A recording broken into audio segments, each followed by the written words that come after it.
Gabe Zichermann, entrepreneur and author of the book Game-Based Marketing, spoke with Brooke Allen, founder of No Shortage of Work, about how gamifying the job search process might make it more fun and effective. How are you? Awesome. Thanks for talking to us. You're an expert in gamification. Could you tell us what that is? Sure. In a nutshell, gamification is the process of using game thinking and game mechanics to engage audiences and solve problems. Or put another way, it's using the best ideas from games like Farmville or World of Warcraft and bringing them to business, government, other pursuits. Right. So I guess if you're making a game, you can't call that gamification because that's just making a game, right? Yes, exactly. So gamification's bringing it to some other area. So as you know, I have this website, No Shortage of Work, and many of our readers are unemployed, underemployed, wish they were working somewhere else. How could they gamify their job search? And do you know anybody who's done something similar to that? Well, job search is a complicated, long, arcing process that involves lots of different moving parts. It's pretty complicated and also part of a bigger notion of mastery that people try to accomplish. That's mastering their career objectives. And that's the kind of experience actually that gamification is perfectly suited for. Oh, really? We often talk about progression to mastery as being a core concept in gamification. And what that's really about is it's about taking a very complex problem like losing weight, getting smarter, getting a job, building a relationship with other people, and breaking it down into its component parts so that A follows B follows C follows D, and at the end, and you feel rewarded along the way, and at the end you look back and say, oh, I accomplished that thing, right? And so gamification is really well designed to accomplish those concepts. So one small example that people are probably familiar with in the job search context is the progress bar on LinkedIn, which moves you along a continuum of achievement to help you get the pieces in place that LinkedIn has determined make up a full profile. Now, I'm setting aside whether or not that helps you get a job, and just using that as an example and saying, so LinkedIn has said, well, if you do these 8, 9, 12 things, upload a photo, upload a resume, get a recommendation, so on and so forth, the viability of your LinkedIn profile increases dramatically and therefore helps you get a job. That mechanism, that progress bar, which fills in, is an example of a game mechanic that we might use. And similarly, as a starting point for somebody looking to gamify their personal job search, that's exactly where I'd start too. I'd lay out a series of steps for myself that I want to take every day. So start with that, and we call that a grind. Those are the activities that a user does every day, or over and over and over and over and over again, which help build towards the main goal. So I'd identify the grind, and then I'd identify these bigger touch points along the way, these bigger milestones that you want to achieve. So break it down into a process, assign points to each one of those activities for myself, and track my score. Set myself an objective, and then see how well I'm meeting that objective, and then push myself to raise my score every single day. And that would be the main thing that we would do. That would be the first design that we would throw out. So that's a game of solitaire, right? That's so you're playing with yourself, and first you have to invent the rules, and then you have to sort of like, most times I've played solitaire, it's time wasting. It's because I have absolutely nothing else to do. I'm going to play. How might you rope other people into it? Well, just in that system, and then we can talk about some different ideas, but just in that system, you can give yourself points for social interaction. You can give other people points for social interaction. So you could say, all right, if you help me get a job, Brooke, I'm going to buy you dinner. Or collectively, if my friends earn 400 points, I'll buy 4 of you, the highest scoring friends who help me get this job dinner. And here are the different things that you can do as a friend to help me get a job. Make an introduction, review my resume, right? So all those things have point values, and then when we get to the right number, when you cross a certain threshold, the top scoring friends, they get dinner when I get a job. So what you would do with that design is you de-emphasize the thing that makes social job search so difficult, which is right now it's basically like, hey Brooke, can you help me get a job? Introduce me to somebody where I can get a job. And it's a pass-fail design, meaning of the 50 introductions you might get from friends, only one will result in a job, so everybody else fails. By breaking it down into smaller components and making it more achievable, smaller achievable activities that your friends can do, you can give them a sense of progress and achievement, even if they're not the actual person that gets you the job as the final goal. Yeah, rewarding people early, often, frequently, and in a progressive manner is a core concept of gamification. It's one of the things that makes games so much more compelling than ungamified systems. As you described, in a job search setting, the jumps for people are really long and they're really big. Help me get a job. What does that mean? That's a very amorphous request, right? And there's pass-fail modality. You either got me the job or you didn't. And if you got me the job, hey, it's a huge achievement. But if you introduce me to somebody who introduced me to somebody else who helped me get the job, there's not much in that for you in terms of reward. You're too disconnected from the activity. Even a little thing like endorsing me on LinkedIn or giving me feedback on my resume is an activity that cumulatively builds towards helping me get a job. Sitting down with me and doing a mock interview is an activity that you should be rewarded for as my friend for doing the job. Now, all that having been said, the reward for most friends in this case is an altruistic one. This isn't necessarily about giving them cash or giving them a thing. However, by creating little bits of incentive and adding a little bit of a fun dynamic with your friends, you'd be surprised. This can motivate even people who are principally driven by altruism and interest. It gives them a little extra enthusiasm, a little extra bounce to help you. And I would imagine that, tell me if I'm wrong, the best thing to do would be to be really upfront with somebody. Say, look, I have to look for a job. Actually, my sister's looking for a job right now, and it really, really sucks. You know, it's just awful. And so I decided to make a game about it. And I'll send you my rules. These are all the rules I came up with, and maybe you could add some rules.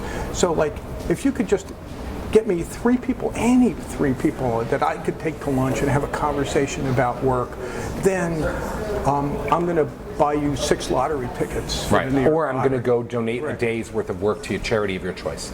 Oh, that's you're an really excellent passionate. idea. You're really passionate about Big Brothers, Big Sisters, and so I will go for a day and work there at Habitat for Humanity for you because you've done this for me. That's right. So that's even better because now that's an altruistic thing. Whereas it's like, you know, I could buy 6 lottery tickets myself, right? Well, another part of the rules as well that could be valuable when doing a social job search is there's often a sort of like, is my friend actually working very hard at getting a job or not?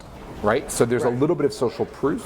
So part of the thing by exposing the rules to your friends, by sharing with them what it is that you're going to do and sharing your score with them, you tell them, every day I sit down and look for a job for 6 hours. That's what I do. That's my full-time job. And you can see in my point balance, you can see with what I'm doing, that I'm doing my part. So you help amplify my part. That's an excellent point. I find that really annoying. People call me up all the time because I put myself out and they say, hey, Brooke, you know, can I want to take you to lunch and I want you to pick your brain. Yeah. And they don't care about anything I say. They have one question. Will I hire them? Yes. And that's it. Yeah. But I give them all this advice about what's worked for me, the stuff I see work for everybody else. You know, I say, you need a calling card. Can I have your calling card? You know, I don't, you know, I left the company, so I don't have any. No, your calling card, just with your name, address, and email, you know that's a good idea. A month later, they call up and they say, can I take you to lunch again? That was such a great meeting. I said, yeah, well, you have a calling card. Did you do any of those things? If they have done none of them, I do not have time for another lunch. So maybe, I wonder if this would be an interesting project for us to do, because one thing I noticed, like when kids make up games, and grown-ups do this too, is they make up a game and then they change the rules mid-game to advantage themselves. So they might say, the game is that I don't earn any points unless I do 2 hours a day, and then I earn 10 points for every hour I spend, right? And then next week, the rule becomes something else. Well, I get 5 points for waking up, right? So maybe there'd be value if we work toward a game or a bunch of games that were sort of external to any one person. Like here's the No Shortage of Work game, part-time game, or the game for, so that somebody could say, I've downloaded this set of rules, here's the PDF, these are the rules I'm playing by. This is where you can see my calendar, for example. You know, standardize it. So you can see all the appointments I'm making. Yeah, which I think is, by the way, I think super important kind of stuff. But yes, absolutely, you could start off very simply by designing a pen and paper game for No Shortage of Work. It's exactly that, a PDF with rules and a scoring sheet that you can post to a website, Google Doc, whatever. You could also take that and build an actual, gamified system out of it, where people come in, they check in every day on what they did. It assigns points for them automatically. The existence of a third-party point issuer, a godlike figure, let's say, an economy, the invisible hand of the economy, is important for keeping people honest. Because if they are playing purely self-directed games, they do tend to change the rules, number one, and number two, they tend to cheat. And it's not that they don't cheat otherwise as well, but there's a sort of question about what kind of a person are you if you cheat against yourself in a self-directed game for self-improvement. That's a sort of like there's definitely a kind of comment on that. But by externalizing many of those economic levers, we remove one of the core kind of weaknesses of people in the face of a game, which is that the system is the one asking them what they did. So even if they choose to cheat there, it's much easier than changing the rules on themselves anytime they want to and just saying, oh, well, today I get points for just waking up.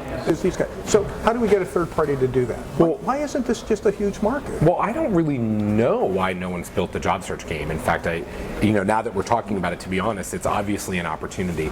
But these days, with the way gamification is, and it's one of the things we talk about at the Gamification Summit, it's kind of popping up everywhere in all of these areas as it enters the consciousness. Right. So, it's like at the summit, which happens in September, we're doing, there's speakers from health and education and government and So give business. us a better plug than that. It's gamification. It's September 15th and 16th. It's here in New York. It's the Gamification Summit, gsummit.com.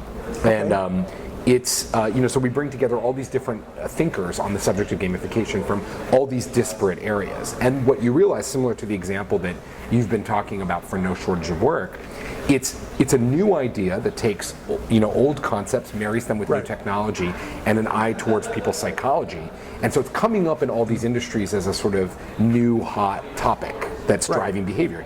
So the fact that no one's done it probably shouldn't come as a surprise to anyone. It's a new concept, but there's clearly an opportunity to gamify job search, just like there is to gamify driving or people's health or their education.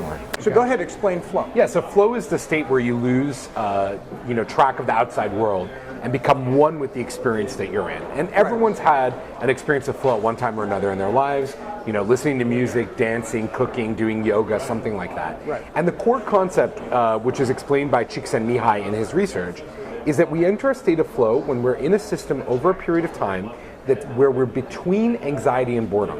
Between the two, over a period of time, is where flow occurs. So it's not about things being too easy, right, which produces boredom, or things being too hard, which produces anxiety. It's about marrying the two things together. And things like a job search, for example, or interviewing, or all those things, they all should produce flow if they're correctly matched with your level of challenge or interest. So a good system that you would design, for yourself, for gamification, would take that into consideration and present you with challenges that matched your current kind of level of experience. So if you've been out of the workforce for 4 years and you're going back in and you're starting the interview, what would make a challenging, flowful interview for you at that moment will be very different from an interview 6 months later, right?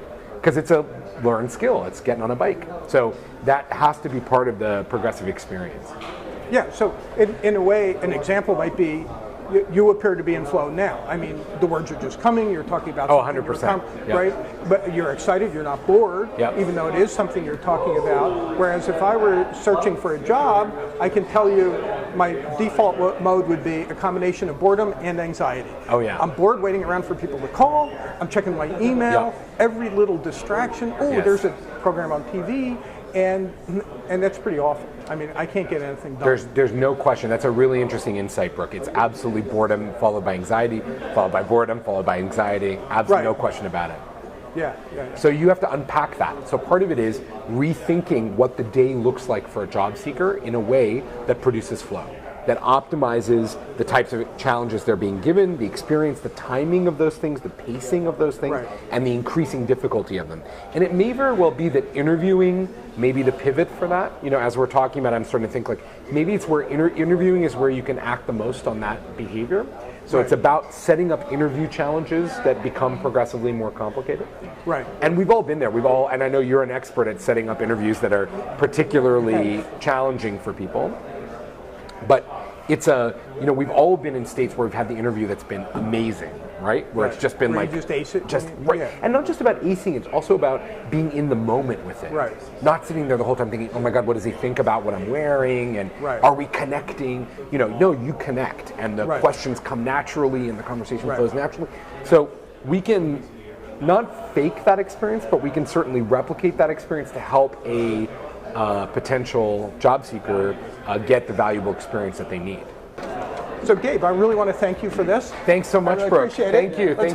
Let's get Zynga to enter this marketplace and put America back to work. Yeah, I wholeheartedly agree. I think if we can use gamification to create that engagement to put people back to work, that would be an awesome use of the technique.